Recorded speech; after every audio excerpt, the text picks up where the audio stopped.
चलिए देखते हैं इकोनॉमिक्स के एनसीईआरटी क्लास 9 के पहला चैप्टर है। चैप्टर के नाम है पालमपुर। पालमपुर एक गांव है। तो पालमपुर गांव की कुछ कहानी के हिसाब से इकोनॉमिक्स के बारे में देखेंगे। तो अवलोकन के बारे में पहले देखें। तो इस कहानी का उद्देश्य उत्पादन से संबंधित कुछ मूल्य विचारों से परिचित कराना है और ऐसे हम एक काल्पनिक गांव पालमपुर की कहानी के माध्यम से कर सकते हैं। पालमपुर में खेती मुख्य क्रिया है और पालमपुर में खेती मुख्य क्रिया है, जबकि अन्य कई क्रियाएं जैसे कि लघु स्तरीय विनिर्माण है, डेयरी है, परिवहन आदि सीमित स्तर पर की जाती है। इन उत्पादन क्रियाओं के लिए विभिन्न प्रकार के संसाधनों की आवश्यकता होती है, यथा प्राकृतिक संसाधन, मानव निर्मित वस्तुएं, मानव प्रयास, मुद्रा आदि है।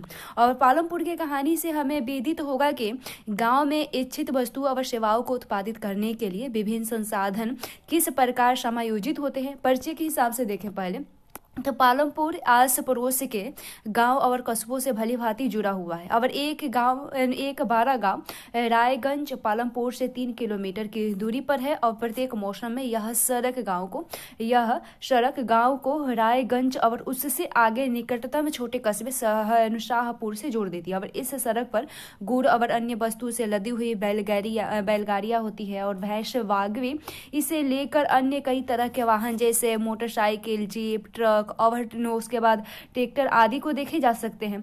इस गांव में विभिन्न जातियों के लगभग 450 परिवार रहते हैं और गांव में अधिकांश भूमि के स्वामी उच्च जाति के 80 परिवार हैं और उनके मकान जिसमें से कुछ बहुत बड़े हैं और ईंट और सीमेंट से बने हुए हैं। अनुसूचित जाति जिसे दलित कहते हैं, तो अनुसूचित जाति के लोगों की संख्या गांव की कुल जनसंख्या का 1/3 और वे गांव के एक कोने में काफी छोटे घरों में रहते हैं और जिसमें कुछ मिट्टी और फूस के बने हैं और अधिकांश के घरों में बिजली है और खेतों में सभी नलकूप बिजली से ही चलते हैं और इसका उपयोग विभिन्न प्रकार के छोटे कार्यों के लिए किया जाता है। पालमपुर में 2 प्राथमिक विद्यालय और एक हाई स्कूल है और गांव में एक राजकीय प्राथमिक स्वास्थ्य केंद्र और एक निजी औषधालय भी है और जहां रोगियों का उपचार किया जाता है।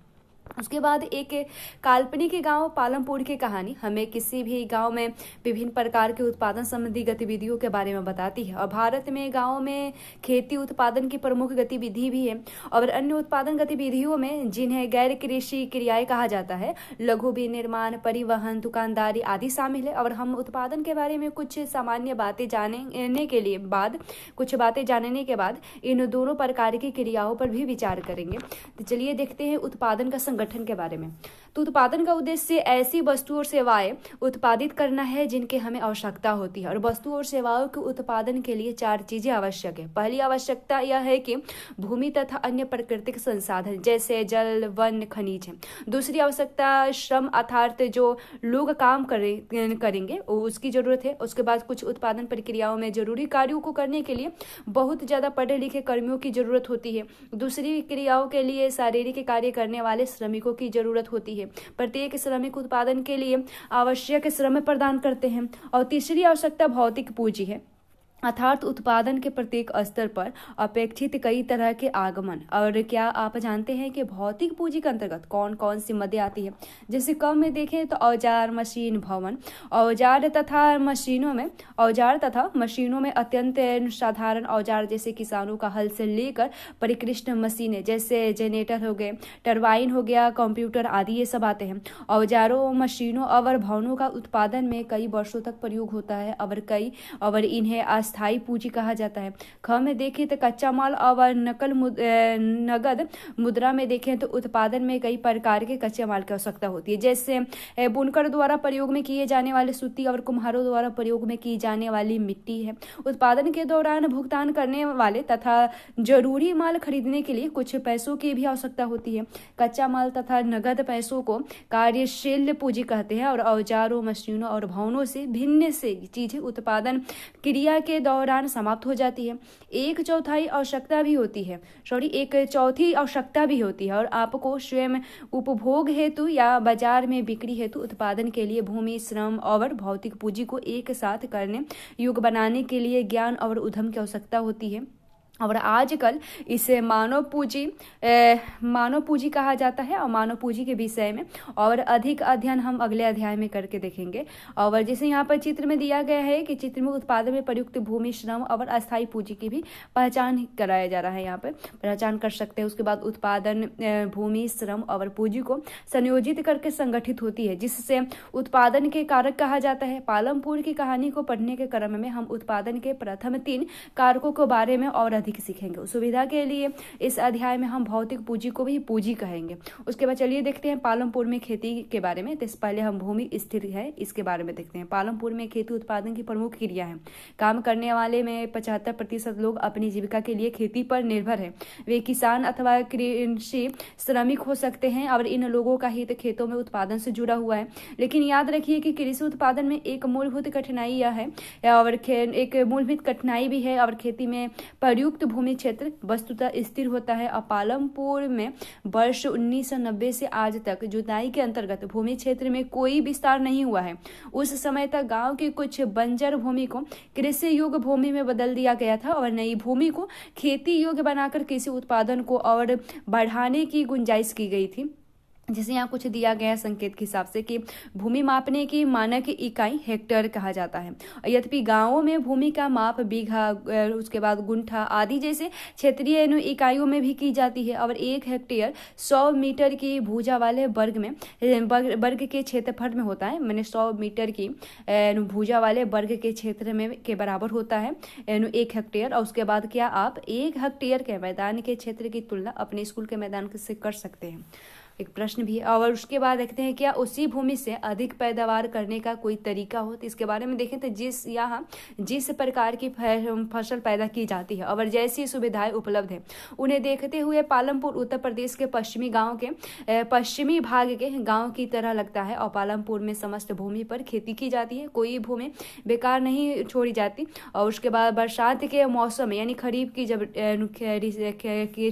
की कृषि जब होती है तो बरसात की मौसम में किसान ज्वार और बाजरा उगाते हैं और इन पौधों को पशुओं को चारे के लिए प्रयोग में लाया जाता है। इसके बाद अक्टूबर और दिसंबर के बीच आलू की खेती की जाती है। उसके बाद सर्दी के मौसम में, ये रबी का मौसम है, तो सर्दी के मौसम में खेतों में गेहूं उगाया जाता है और उत्पादित गेहूं में से परिवार के खाने के लिए रखकर शेष गेहूं किसान रायगंज के मंडी में बेच देता है। भूमि के एक भाग में गन्ने की खेती की जाती है और जिसकी वर्ष में एक बार कटाई की जाती है। गन्ना अपने कच्चे रूप में या गुड़ के रूप में शाहपुर के व्यापारियों को बेच दिया जाता है। पालमपुर में एक वर्ष में किसान 3 अलग अलग फसलें इसलिए पैदा कर पाते हैं क्योंकि वहाँ सिंचाई की सुविकसित व्यवस्था है। और पालमपुर में बिजली जल्दी ही आ गई थी और उसका मुख्य प्रभाव यह पड़ा कि सिंचाई की पद्धति भी बदल गई। तब तक किसान कुओं से रहट द्वारा पानी निकालकर छोटे छोटे खेतों की सिंचाई किया करते थे और लोगों ने देखा कि बिजली से चलने वाले नलकूपों से ज्यादा प्रभावकारी ढंग से अधिक क्षेत्र की सिंचाई की जा सकती थी। और प्रारंभ में कुछ नलकूप सरकार द्वारा लगाए गए थे पर जल्दी ही किसानों ने अपने निजी नलकूप भी लगाने प्रारंभ कर दिए थे। परिणाम स्वरूप 1970 के दशक के मध्य तक 200 हेक्टेयर के पूरे जूते हुए क्षेत्र की सिंचाई होने लगी। और एक वर्ष में किसी भूमि पर एक से ज्यादा फसल पैदा करने को बहुविधि फसल प्रणाली कहा जाता है। यह भूमि के किसी एक टुकड़े में उपज बढ़ने की सबसे सामान्य प्रणाली है। पालमपुर में सभी किसान कम से कम 2 मुख्य फसलें पैदा करते हैं और कई किसान पिछले 15-20 वर्षों से तीसरी फसल के रूप में आलू पैदा कर रहे हैं। एक स्रोत के हिसाब से है जैसे कि भारत में सभी गांवों में ऐसी उच्च स्तर की सिंचाई व्यवस्था नहीं है। और उसके बाद जैसे भारत में सभी गांवों में ऐसी उच्च स्तर की सिंचाई की व्यवस्था नहीं है। और नदी मैदानों के अतिरिक्त हमारे देश में तटीय क्षेत्रों में अच्छी सिंचाई होती है। इसके विपरीत पठारी क्षेत्रों जैसे कि दक्षिणी पठार से सिंचाई कम होती है। देश में आज भी कुछ कृषि क्षेत्र के 40% से भी कम क्षेत्र में भी सिंचाई होती है और शेष क्षेत्रों में खेती मुख्यतः वर्षा पर निर्भर होती है। उसके बाद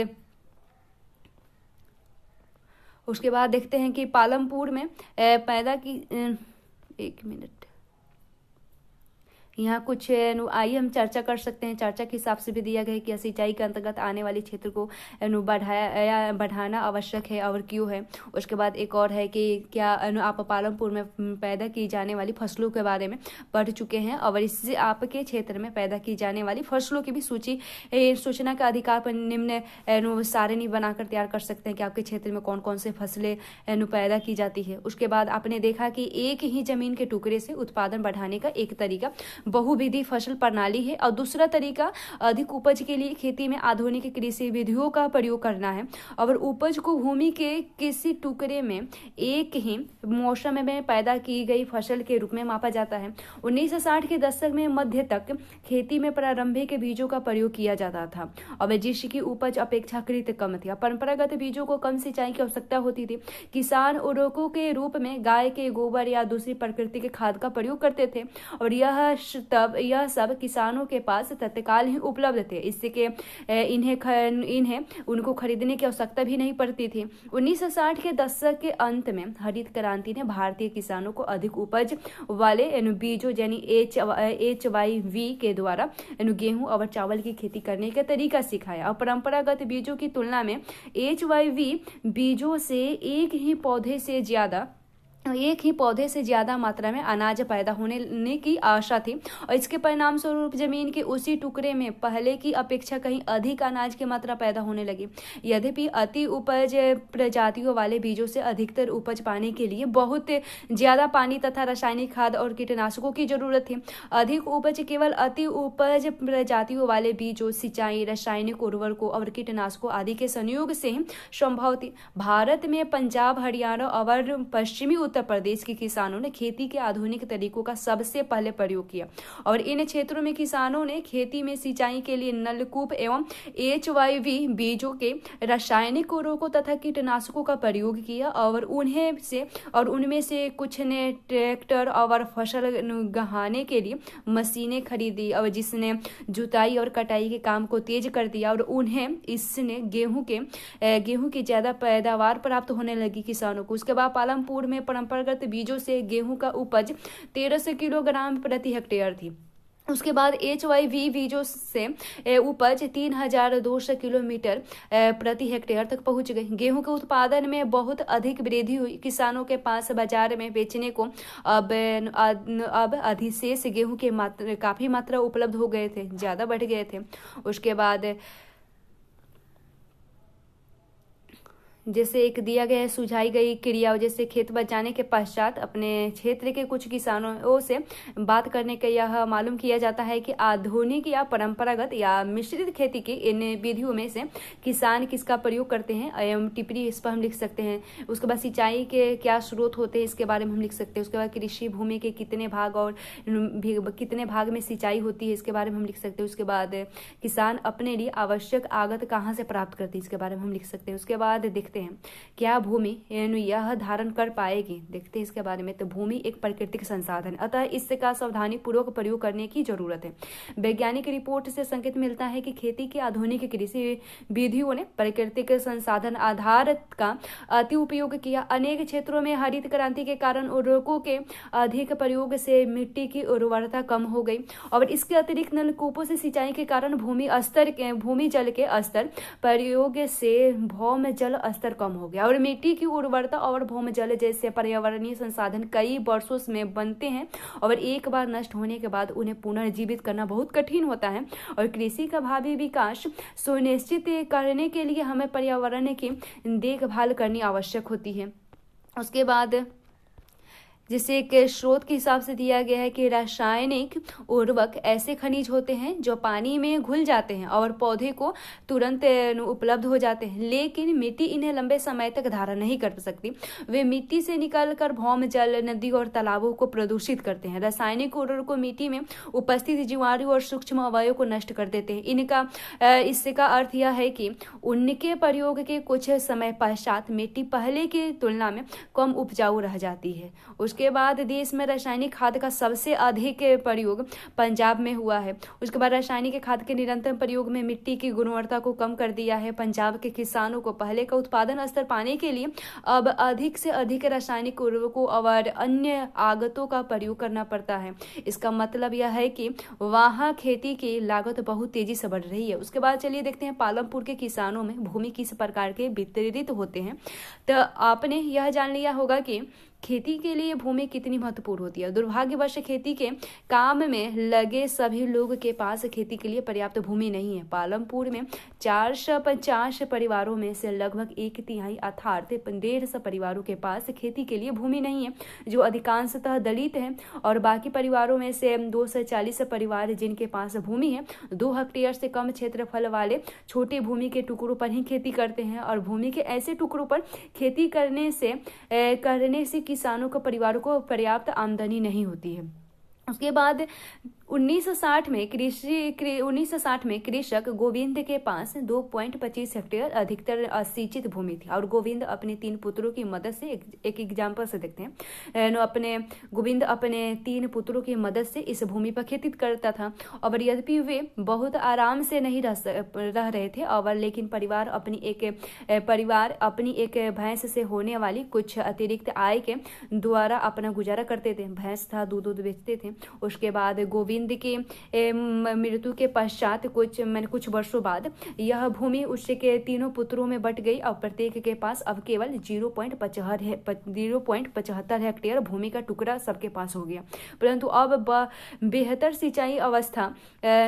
सिंचाई व्यवस्था और खेती की आधुनिक विधियों के बावजूद गोविंद के बेटे अपनी जमीन से गुजारा नहीं कर पा रहे हैं, और वर्ष के कुछ भाग में उन्हें कुछ अतिरिक्त कार्य की भी ढूंढना भी पड़ता था कि गुजारा चल सके। उसके बाद जिससे चित्र में यहाँ दिखाता है कि 1.5 में आप एक गांव के चारों ओर के बिखरे हुए भूमि के छोटे छोटे टुकड़ों को देख सकते हैं, और इन पर छोटे किसान खेती करते हैं। और दूसरे ओर गांव के आधे से ज़्यादा क्षेत्र में काफ़ी बड़े आकार के प्लॉट भी होते हैं। पालमपुर में मझौले और बड़े किसानों में 60 परिवार है जो 2 हेक्टेयर से अधिक भूमि पर खेती करते हैं। कुछ बड़े किसानों के पास 10 हेक्टेयर इससे अधिक भी भूमि है, जैसे यहाँ दिखाता है।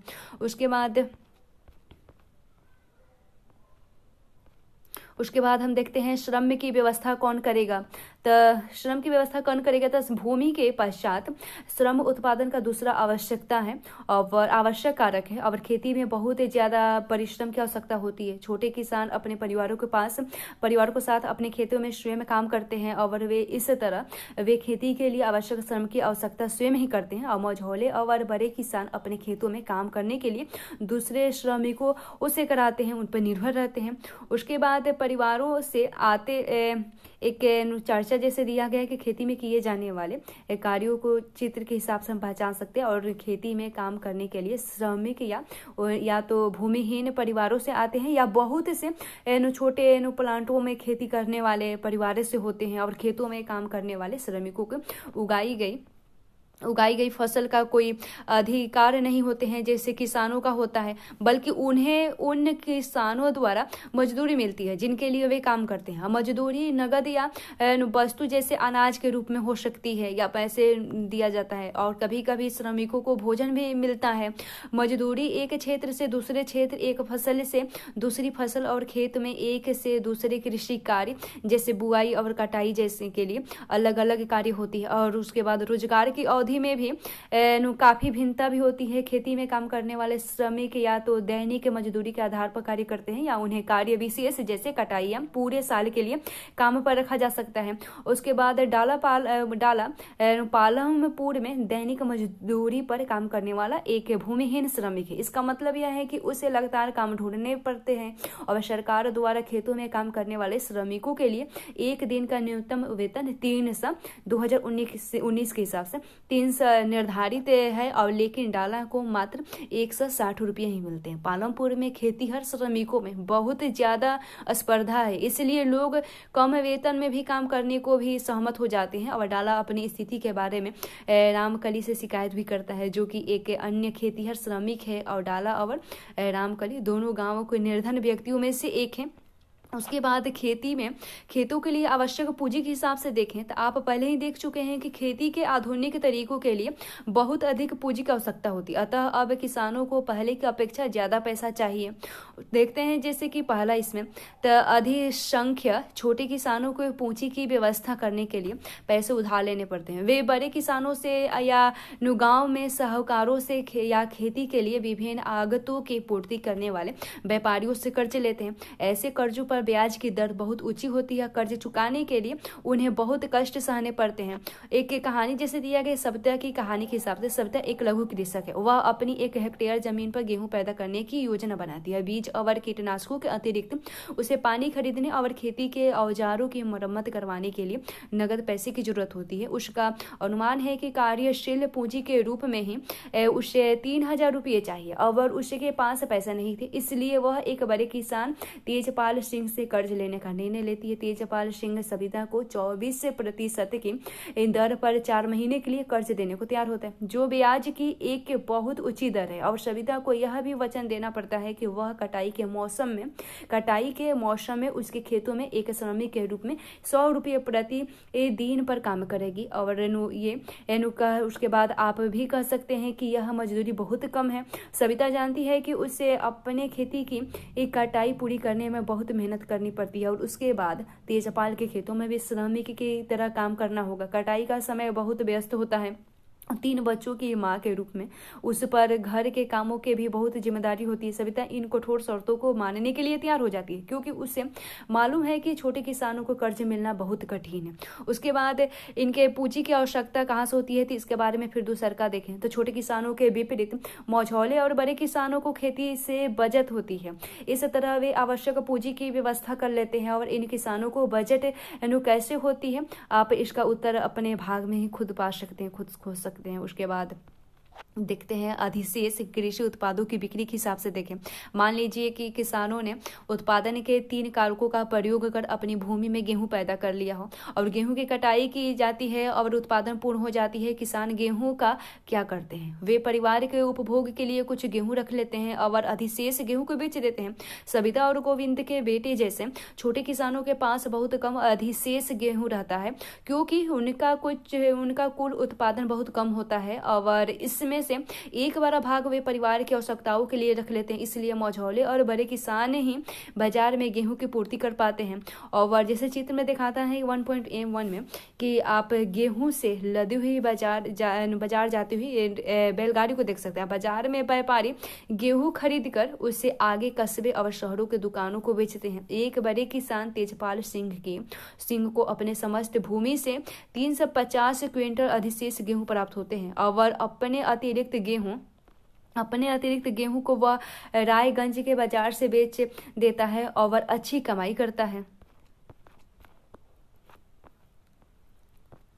और उसके बाद तेजपाल सिंह का इस कमाई का क्या करता है और मैंने इसकी कमाई की क्या होती है। उसके बाद पिछले वर्ष तेजपाल सिंह ने अधिकांश पैसे बैंक के अपने खाते में जमा कर दिया था और बाद में उसने इस पैसे का उपयोग सविता जैसे किसानों को कर्ज देने में किया था जिन्हें कर्ज की आवश्यकता थी। और उसने बजट का उपयोग अगले मौसम की खेती के लिए कार्यशील पूंजी की आवश्यकता करने में भी किया। और इस वर्ष तेजपाल सिंह के बजट के पैसे से एक और ट्रैक्टर खरीदने की योजना बन रहा है और दूसरे ट्रैक्टर से उसकी स्थिर पूंजी में वृद्धि हो जाएगी। तेजपाल सिंह की भांति दूसरे बड़े और मझौले किसान भी खेती के अधिशेष से कृषि उत्पादों को बेचते हैं। कमाई के एक भाग को अगले मौसम के लिए पूंजी की आवश्यकता के लिए बचा रखते हैं और इस तरह वे अपनी खेती के लिए पूंजी की और व्यवस्था अपने ही बजट से कर लेते हैं। कुछ किसान बजट का उपयोग पशु, ट्रक आदि खरीदने अथवा दुकान खोलने में भी करते हैं। जैसे कि हम देखेंगे कि इन सबको गैर कृषि कार्यों के लिए पूंजी कहते हैं। उसके बाद देखते हैं पालमपुर में गैर कृषि क्रियाओं के बारे में। हमने देखा कि पालमपुर में खेती ही प्रमुख उत्पादन क्रिया है। अब हम कुछ गैर कृषि उत्पादन क्रियाओं पर विचार करेंगे। पालमपुर में काम करने वाले 25% लोग कृषि के अतिरिक्त अन्य कार्य भी करते हैं, उसके बारे में देखेंगे। तो डेयरी के बारे में देखते हैं, मैंने अन्य प्रचलित क्रियाएं हैं, डेयरी देखते हैं। तो पालमपुर के कई परिवारों में डेयरी एक प्रचलित क्रिया है। लोग अपने भैंसों को कई तरह के घास और बरसात के मौसम में उगने वाले ज्वार और बाजरा खिलाते हैं, यानी चारा ये है। उसके बाद दूध को निकट के बड़े गांव रायगंज में बेचे आते हैं। और शाहपुर शहर के दो व्यापारियों ने रायगंज में दूध संग्रहण एवं शीतलन केंद्र खोला हुआ है। अब जहाँ से वे दूर दराज के शहरों और कस्बों में भेज देते हैं। उसके बाद हम देखते हैं पालमपुर में लघु स्तरीय विनिर्माण का एक उदाहरण के हिसाब से देखते हैं। तो इससे उस समय पालमपुर में 50 से कम लोग विनिर्माण कार्यों में लगे हुए हैं। शहरों और कस्बों में बड़ी फैक्ट्रियों में होने वाली विनिर्माण के विपरीत पालमपुर में विनिर्माण में बहुत सरल उत्पादन विधियों का प्रयोग होता है और उससे छोटे पैमाने पर ही किया जाता है। विनिर्माण कार्य पारिवारिक श्रम की सहायता से अधिकतर घरों या खेतों में किया जाता है। श्रमिकों को कभी कभार ही कराए जाते हैं। उसके बाद जैसे एक कहानी के हिसाब से है कि मिश्री लाल की कहानी के हिसाब से मिश्री लाल ने गन्ना पेरने वाले एक मशीन खरीदी और जो बिजली से चलती है और उससे अपने खेत में लगाया है। और पहले गन्नों को पेरने का काम बैलों की मदद से की जाती थी, लेकिन अब लोगों ने इस मशीन को पसंद करते हैं, इस मशीन द्वारा करते हैं। मिश्री लाल दूसरे किसानों में भी एक गन्ना खरीद कर उससे गुड़ बनाता है। गुड़ को फिर शाहपुर में व्यापारियों को बेचता है और इस प्रक्रिया में मिश्री लाल थोड़ा लाभ कमा भी लेता है। उसके बाद एक और कहानी है करीम की कहानी के हिसाब से। तो करीम ने गांव में एक कंप्यूटर केंद्र खोल दिया है और हाल के वर्षों में कई विद्यार्थी शाहपुर शहर के कॉलेज जाने लगे हैं। और करीम ने देखा कि गांव के कई छात्र शहर की कंप्यूटर कक्षाओं में जाते हैं। गांव में 2 महिलाओं के पास कंप्यूटर अनुप्रयोग में डिग्री थी और उसके बाद उसने उन्हें काम पर लगाने का निश्चय किया। उसने कंप्यूटर खरीदने और अपने काम में बाजार की ओर खुले बाहर के कमरों में कक्षाएं प्रारंभ की। हाई स्कूल के छात्रों ने पर्याप्त संख्या में इन कक्षाओं में आना प्रारंभ कर दिया था। उसके बाद देखते हैं पालमपुर के दुकानदार के बारे में। पालमपुर में ज्यादातर लोग व्यापार यानी वस्तु विनिर्माण ज्यादातर लोग व्यापार नहीं करते हैं और पालमपुर के व्यापारियों में दुकानदार हैं जो शहरों के थोक बाजारों से कई प्रकार की वस्तुएं खरीदते हैं और उन्हें गांव में लाकर बेचते हैं। आप देखेंगे कि गांव में छोटे जनरल स्टोरों में चावल, गेहूं, उसके बाद चाय, तेल, बिस्किट, साबुन, टूथपेस्ट, बैटरी, मोमबत्ती, उसके बाद कॉपी या पेन, पेंसिल, यहाँ तक कि कुछ कपड़े भी बिकते हैं। और कुछ परिवारों ने जिनके घर पर बस स्टैंड के निकट है, अपने घर के एक भाग में छोटी दुकान भी वो लोग खोल देते हैं। वे खाने की भी चीजें बेचते हैं। उसके बाद हम देखते हैं परिवहन के बारे में, जो तेजी से विकसित होता एक क्षेत्र है परिवहन। तो पालमपुर और रायगंज के बीच सड़क पर कई प्रकार के वाहन चलते हैं। रिक्शे वाले, उसके बाद तांगे वाले, जीप, ट्रैक्टर, ट्रक, ड्राइवर तथा परंपरागत बैलगाड़ी और दूसरी गाड़ियां चलाने वाले वे लोग हैं जो परिवहन सेवाओं में शामिल हैं। वे लोगों और वस्तुओं को एक जगह से दूसरी जगह पहुंचाते हैं और इनके बदले में उन्हें पैसे मिलते हैं। और गत कई वर्षों में परिवहन से जुड़े लोगों की संख्या बहुत बढ़ गई है। और जैसे किशोर के कहानी के हिसाब से समझाया जाता है कि किशोर एक खेतिया मजदूर है और अन्य ऐसे श्रमिकों की भांति किशोर को अपनी मजदूरी से अपने घर परिवार की आवश्यकता पूर्ति करने की कठिनाई होती है। कुछ वर्ष पहले किशोर ने बैंक से कर्ज लिया और यह एक सरकारी कार्यक्रम के अंतर्गत था जिसमें भूमिहीन निर्धन परिवारों को सस्ते कर्ज दिए जाते थे। और किशोर ने इन पैसों से एक भैंस खरीदी थी। अब वह भैंस का दूध बेचता है और अब उसने अपनी भैंस गाड़ी भी बना ली है उससे। और उसने वह कई प्रकार के सामान भी ले जाता है। उसके बाद सप्ताह में एक दिन वह गंगा के किनारे से कुम्हार के लिए मिट्टी लेकर आता है और कभी कभी वह गुड़ अथवा अन्य वस्तुओं को लेकर शाहपुर भी जाता है। और हर एक महीने उसने परिवहन संबंधी कोई ना कोई काम मिल जाता है और परिणाम स्वरूप किशोर पिछले वर्षों की तुलना में अब अधिक पैसे कमाता है। सारांश के हिसाब से देखें तो गांव में खेती मुख्य उत्पादन क्रिया है और पिछले वर्षों में खेती की विधियों में कई महत्वपूर्ण परिवर्तन भी हुए हैं। इनके वजह से किसान उतनी ही भूमि से अधिक फसल पैदा करने लगे हैं। यह एक महत्वपूर्ण उपलब्धि है क्योंकि भूमि अस्थायी तथा दुर्लभ है और उत्पादन को बढ़ाने के लिए भूमि और अन्य प्राकृतिक संसाधनों पर बहुत अधिक दबाव पड़ा है। खेती की नई विधियों में कम भूमि परंतु अधिक पूंजी की जरूरत पड़ती है। मझौले और बड़े किसान अपने अपने उत्पादन से हुई बचत से अगले मौसम के लिए पूंजी की आवश्यकता व्यवस्था कर लेते हैं। और दूसरी ओर छोटे किसानों के लिए, जो भारत में किसानों की कुल संख्या का 80% भाग है, पूंजी की व्यवस्था करना बहुत कठिन हो जाते हैं और उनके भूखंड का आकार छोटे होने के कारण उनका उत्पादन पर्याप्त नहीं होता है। अतिरिक्त साधनों की एक कमी के कारण वे अपनी बचत से पूंजी नहीं निकाल पाते हैं, अतः उन्हें कर्ज लेना पड़ता है। कर्ज के अतिरिक्त कई छोटे किसानों को अपने और अपने परिवार के भरण पोषण के लिए खेतीहर मजदूरों के रूप में अतिरिक्त काम करना पड़ता है। श्रम पूर्ति उत्पादन के अन्य कारकों की तुलना में सबसे अधिक प्रचुर है, अतः नई विधि में श्रम का अधिक उपयोग करना आदर्श होता है। दुर्भाग्यवश ऐसा नहीं हुआ है। अब खेती में श्रमिकों का उपयोग सीमित है। अवसरों की तलाश में श्रमिक आसपास के गांवों, शहरों तथा कस्बों में जा रहे हैं और कुछ श्रमिकों ने गांव में ही गैर कृषि क्षेत्र में काम करना प्रारंभ कर दिया था। इस समय गांव में गैर कृषि क्षेत्र का बहुत बड़ा नहीं है। भारत में ग्रामीण क्षेत्र के 100 कामगारों में से केवल 24 ही गैर कृषि कार्यों में लगे हुए हैं। यद्यपि गाँव में अनेक प्रकार के गैर कृषि कार्य होते हैं। हमने केवल कुछ ही उदाहरण देखे थे और प्रत्येक कार्य में नियुक्त लोगों की संख्या बहुत कम है। और हम चाहेंगे कि भविष्य में गांव में गैर कृषि उत्पादन प्रक्रियाओं में भी वृद्धि हो। खेती के विपरीत गैर कृषि कार्यों में कम भूमि की आवश्यकता होती है। लोग कम पूंजी में भी गैर कृषि कार्य प्रारंभ कर सकते हैं। और इस पूंजी को प्राप्त कैसे किया जा सकता है, या उन्हें अपने ही बजट का प्रयोग किया जाता है या फिर कर्ज लिया जाने की आवश्यकता होती है कि कर्ज ब्याज की दर पर उपलब्ध हो जाते हैं और ताकि बिना बजट वाले लोग भी गैर कृषि कार्य शुरू कर सकते हैं। और गैर कृषि कार्यों के प्रसार के लिए भी यह आवश्यक है कि ऐसे बाजार हो जहां वस्तु और सेवाएं बेची जा सके। और पालमपुर में हमने देखा कि आस पड़ोस के गांवों, कस्बों और शहरों में दूध, गुड़, गेहूं आदि उपलब्ध है। जैसे जैसे ज़्यादा गांव, कस्बों और शहरों से अच्छी सड़कों, परिवहन और टेलीफोन से जुड़ेंगे, भविष्य में गांवों में गैर कृषि उत्पादन क्रियाओं के अवसर भी बढ़ेंगे।